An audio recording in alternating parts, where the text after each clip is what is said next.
Okay, so I'm very excited today because I get to make a video which combines two of my favourite topics, geometry and mathematical puzzles.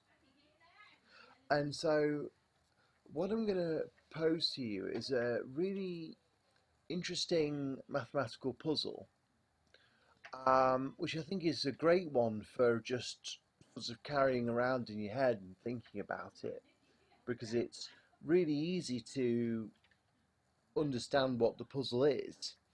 Um, but the solution is not particularly easy to see, I think. And so the problem is simply this: we have three-dimensional space, and we have three lines within that space. Now, in 3D space, a pair of lines don't have to meet each other. In fact, let's imagine that no pair of these three lines meet each other. We can see this happening as we rotate our diagram. None of these lines touch each other. They're technically known as skew lines. Okay? So the problem is so simple.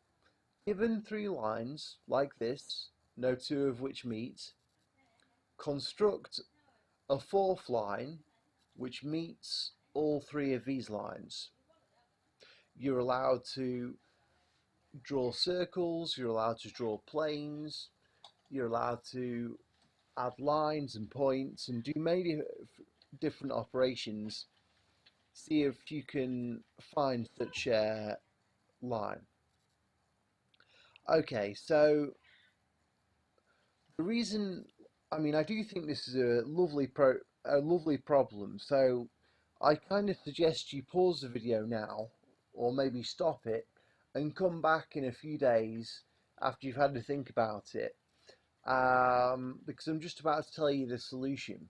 Because what I really like about this problem is the solution actually draws you into a whole new, very interesting realm of geometric structures. Um, it's very fascinating that such a such a sort of innocent-looking puzzle can lead to so many interesting geometric discoveries.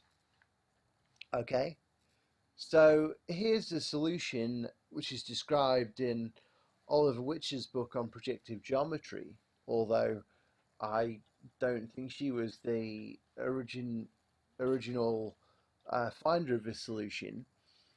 But the way it goes is like this.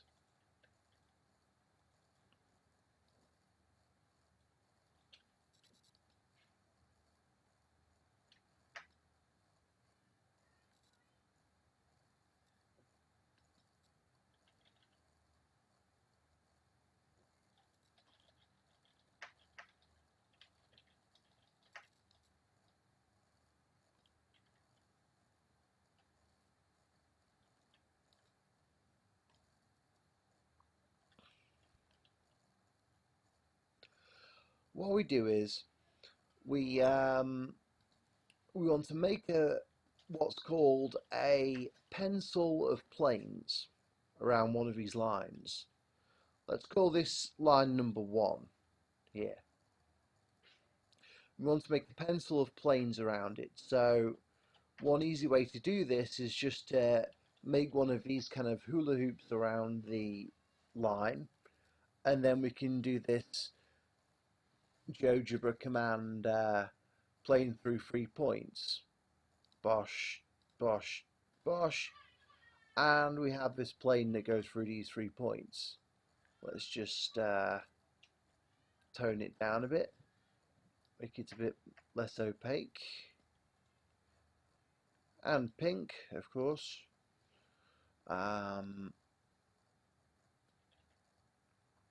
So there we are. We have our plane. So now what? Well, firstly, I'm going to do something that just going to check something. Okay, that's right. Right then. So notice then that these other two lines. Okay, so let's colour our first line in. This, we'll call it line number 1. And I normally use red for my first colour. Now let's call this one line number 2. I usually use blue for my second colour because it rhymes with 2. And then we might as well draw the third line. Well, we can just leave it black actually. Okay then, so what we're going to do now is we're going to find the intersection points of these lines with these planes. So we're looking at a kind of geometry where all these lines and planes and things are supposed to extend indefinitely to infinity. And so these things are going to meet somewhere. And we're also going to assume that sort of parallel things meet at infinity, as they do in projective geometry. So we know that these lines are going to meet these planes. Now here's the clever bit. If we draw a line between these 2 points on the second and third line respectively, let's call that one golden, make it a bit bigger. Well,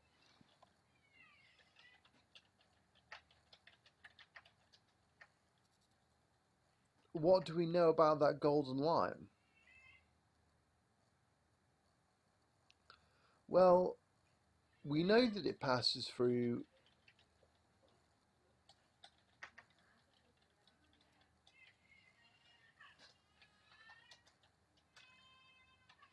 the red line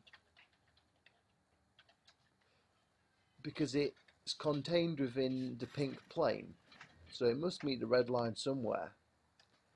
We also, by definition, know that it must meet the blue line and the black line.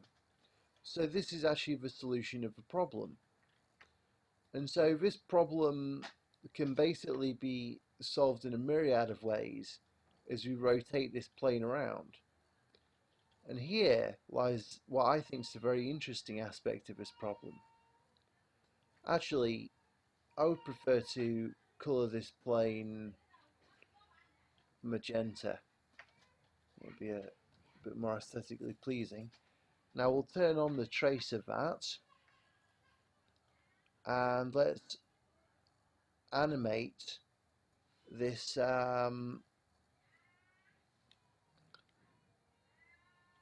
this moving point G.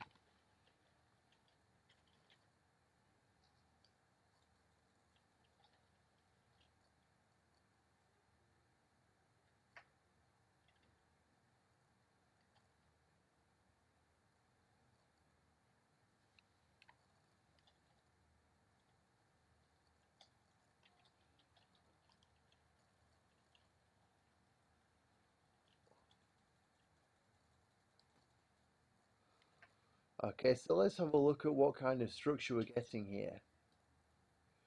This is just the kind of trace of how that point. I know it looks a little bit odd with these windows of circles, and I'm sure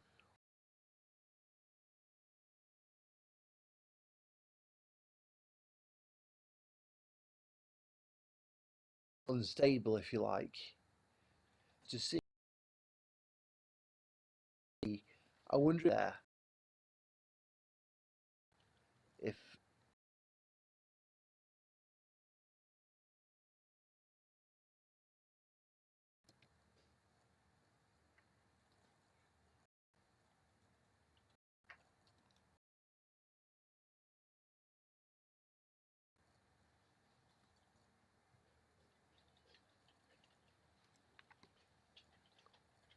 Ah, yes, much better.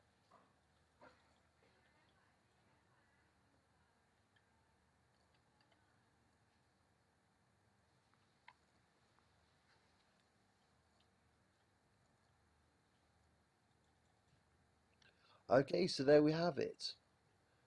So now we're in a nice position to explore. So this kind of shape is called a quadric, and it's also an example. Well, it's not called a quadric actually. It's called regulus. Um, and it's basically constructed out of these diffs that connect those three skewed the skew lines. To get the quadratic surface, as it's also called, simply take the all the points on present on the lines. So really, it's just the quadric isn't lines; it's made out of points. But anyway, let's look at some more examples. We pause the animation.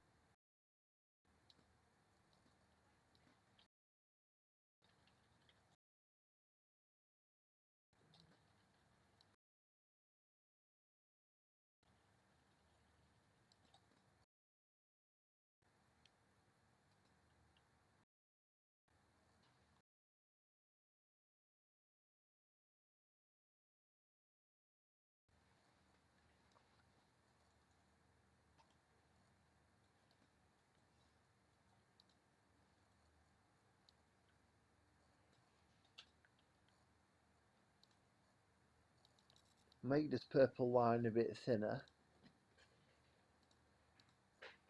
and less opaque. And also let's move around our three different lines a bit.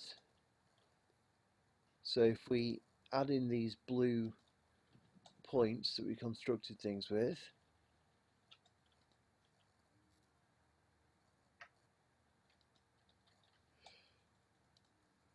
we can shift around our, whoa, hang on,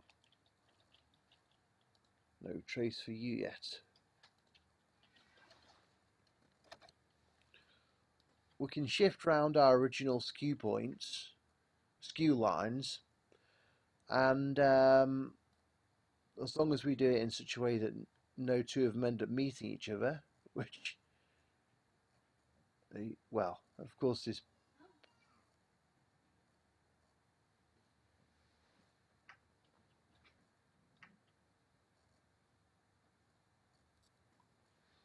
pink one necessarily will.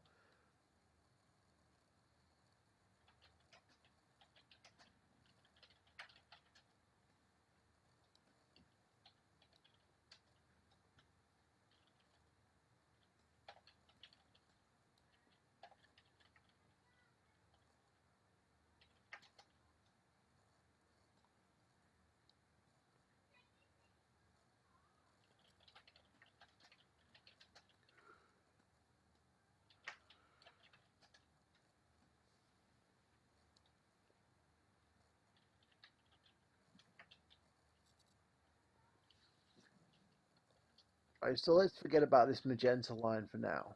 So now we're just displaying, whoops, I wanted the rotational view. Now we're just displaying lines 1, 2, and 3, and you can see again that they are skewed to one another. They don't meet, okay? And since GeoGebra is a dynamic drawing package, when we turn back on this magenta line, it's defined as before, and hence has the same property that it actually meets all three of these lines. Now, very simply, we just turn the trace of it on, and let's turn our plane on as well. No, actually, let's not turn our plane. Well, for the first time, we'll turn the plane on to show what's going on. So you can see it spinning around spinning out a different kind of quadric, but it's getting the vision of it's getting obscured by our plane. So let's turn the plane off so we can see what's happening a bit better.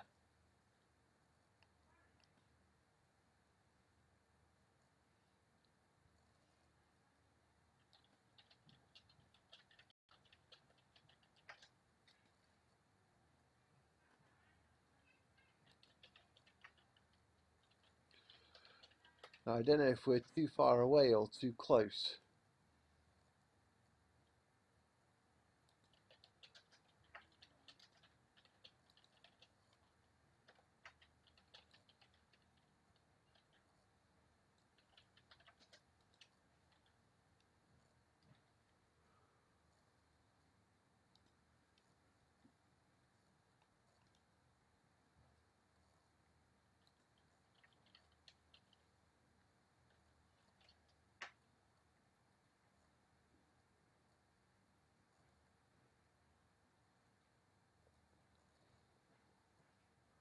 Okay, so it looks like it could be creating another one of these hyperboloid structures. So perhaps if we just pause this G button and look at a rotation of it, we see yes, it's some kind of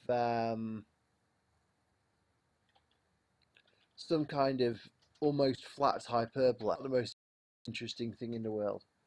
So let's carry on messing up stuff. So we'll again just purple line off for now.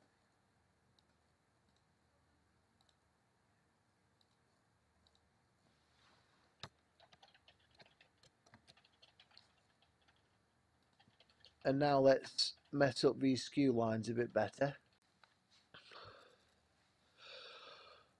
Okay then, so let's see what happens now when we bring back our purple line and we set things into animation again. What kind of quadric or regulus or whatever it's supposed to be called gets swept out now?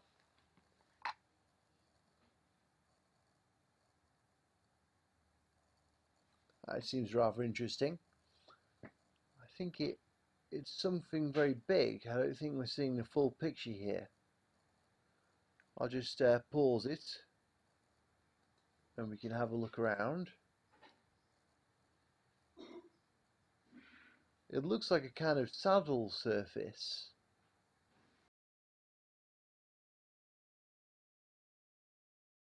But I don't think this is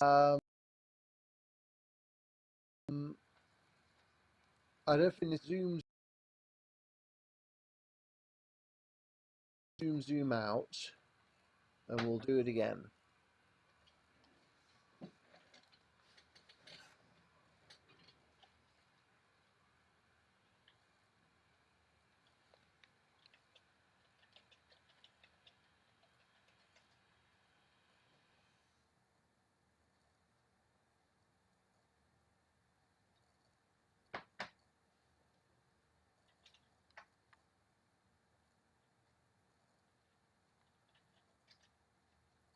Now it's interesting to note as well that all of these things are examples of so-called ruled surfaces because they basically can be made out of straight lines. If you have a look at a cooling tower, for example, for a power plant, the outer boundary of that looks like a ruled surface, is a ruled surface, because, you know, it could be created out of straight lines. Similarly, if you have a load of matches in a glass, they often tend to form this sort of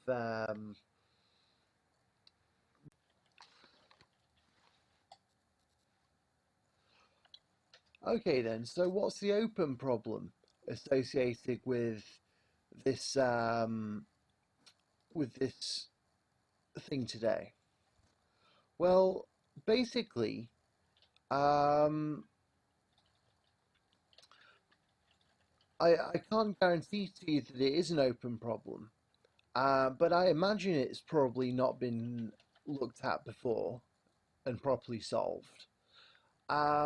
Because actually, although this kind of construction of quadrics and these kind of methods are, well, at least in my opinion, very beautiful and elegant, they're not really so much used in mainstream mathematics at the moment.